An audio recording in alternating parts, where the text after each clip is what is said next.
Hi, and welcome to our annual Mother's Day retail series of Mothers in Retail. I'm so thrilled to do this series every year, and this year I have Kristie Martens, and she is the store director for Cub Grocery in Bloomington, Minnesota. And so I think it's starting to thaw out there, right, It is. Kristie? And Cub is part of Jerry's Enterprises Incorporated, a retail company with their core is really in roots in grocery. Kristie, thank you so much for participating in our series this year, and welcome. Thank you. Great. Well, you've built a career in grocery retailing, and unlike a lot of people in retail, you have stayed with Jerry's and Cub for your whole career since you were Mhm. 16 and in high school. That's like amazing career that you've had, and being able to stay engaged with them for so long. We know that in retail, there's enough stressors involved with building a career in retail. When you talk about building a career in retail grocery, it's not just the normal, the product, the merchandise, and everything. You have a lot of safety and food regulations, and you're monitored not just by Jerry's and Cub, but you're monitored by the government and making sure that compliance is there. And you've got to worry about safety, more safety than in most retail stores, than that you do in grocery, a lot more than regular retail stores for your team as Mhm. well.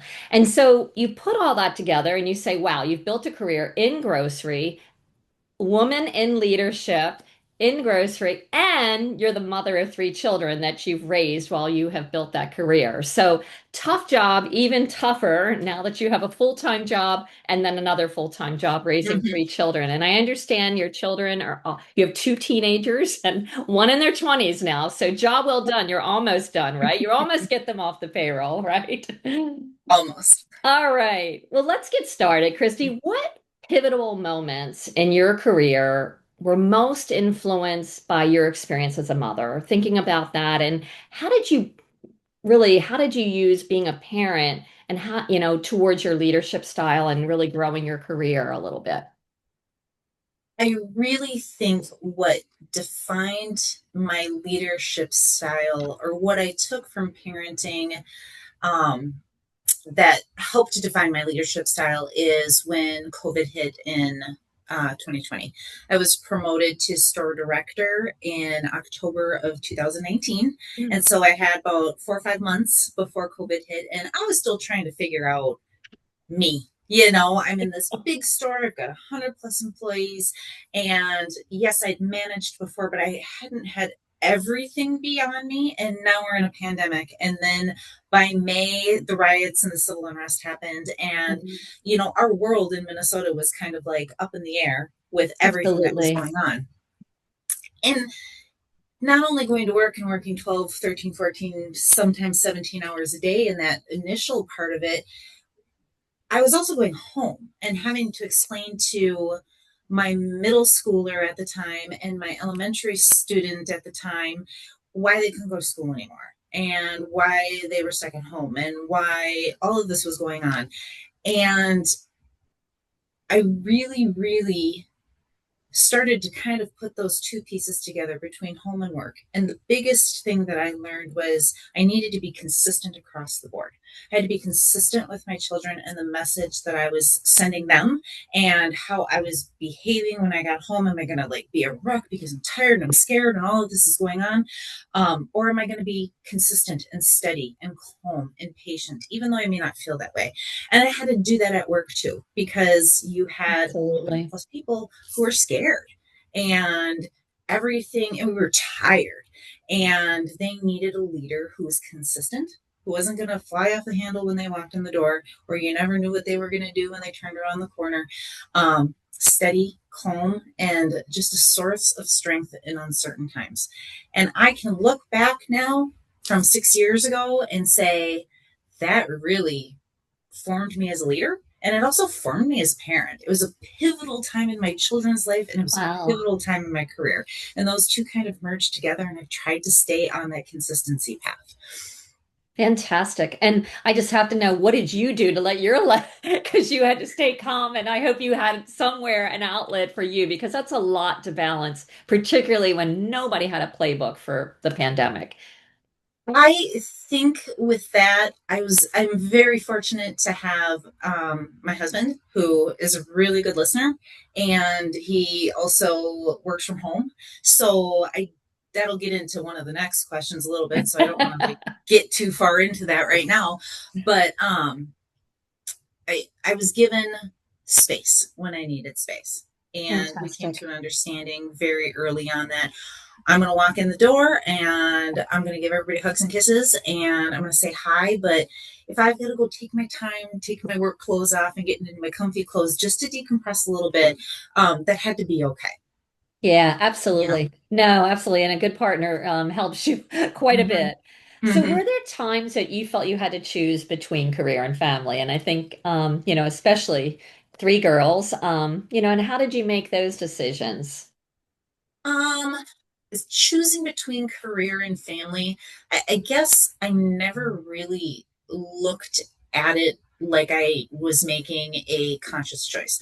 I grew up with my father. He was an airline mechanic and he was never home on holidays, ever. So we'd celebrate Christmas the day before or 3 days later. Uh, Um, my husband was a chef for most of the beginning of our marriage, and that's retail in itself, just in uh, hospitality. And he we would pass the baton. I'd walk in the door from work and I'd hand it off to him, and he'd be gone till 11 o'clock at night cooking and doing whatever. So our kids from a very very young age got used to mom and dad not home on weekends, mom and dad passing the baton, mom and dad not be, and that's their normal. And I think that that's okay. I've got yep. one kid who wants to go into the culinary arts. I've got another kid who wants to be a professor and teach literature. None of them look and go, well, I want a job where I only work 9 to 5 and I have weekends off because it's just not realistic. Well, So I never felt like I really had to choose career over kids. I think I more so felt like the two can be symbiotic partners. I mean, you've got to work to live. I don't live to work, but yeah, I never really felt like it was a choice. We always put family first, you yeah, know? and And balanced and yeah, and yeah. there's always one of us available, whether it's me or my husband, there's always one of us available for whatever they need whenever they need it. Absolutely. And probably what they saw was not what they were missing on weekends or evenings, but what they were gaining by seeing really having two Yeah, role models.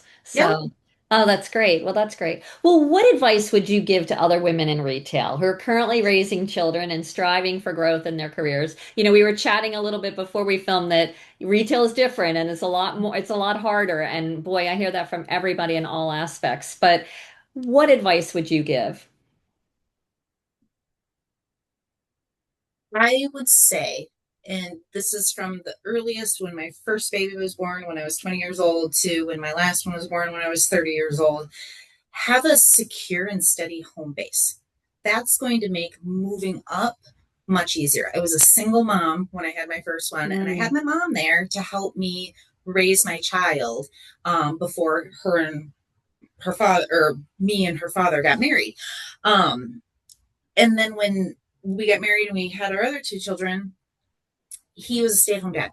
So I was lucky because I got to focus on my career. I didn't have to worry about picking kids up from daycare. I didn't have to worry about getting off by a certain time, or all of that other stuff. That I feel very fortunate and blessed that I was able to know that I had a secure, steady home base from the first baby to the last baby, and know that they were always taken care of. And that made furthering my career and putting myself out there to do those things a lot easier. So that's my biggest advice. Make sure your home base is steady. And if it's not right now, that's okay. There's going to be jobs in retail forever and ever and ever. We're not going away. Grocery stores aren't going away, right? So put it on hold for a couple years. There's a huge difference between middle school to high school to whatever, and all of a sudden, your kids are in their teens and they've got jobs and boyfriends and girlfriends, and you're sitting on the couch with your husband eating dinner in front of the TV. So you can where'd always they put it go? on. Yeah, you can always put it on hold. Pump the brakes for a few years until that home base gets steady. Otherwise, you're always choosing one or the other. And sometimes 24/7 business, I'm on 24/7. My store closes at 11, but if a water pipe breaks, I got to be there. If something happens, I've got to be there. And if I didn't have that steady, secure home base, would I be able to do the job? I don't know. Maybe not as well as I think I'm doing right now, but so. I think you've done pretty well. And I think you're right. Having those resources, and it takes just like at work, trying to pull your team together and having the resources you can count on. You've got to be able to balance that too and have your resources and have your support system. And I think most importantly, I think is what you've recognized too is asking for help, right? Making sure Mm-hmm. you're okay to ask for help and get the help that you need. And if it's not there, work with it until you can get it all secure. I think it's all great advice. Well, I hope, Kristie, you have a fabulous Mother's Day this year. And really, you've been a great role model for all of us at retail. I just can't thank you enough for your time today and really appreciate the fact that you've shared, a little bit of your personal with us of how you've been balancing, because that's a huge part of your life. Mm-hmm. Thank you. Thank you. I appreciate it. What an honor.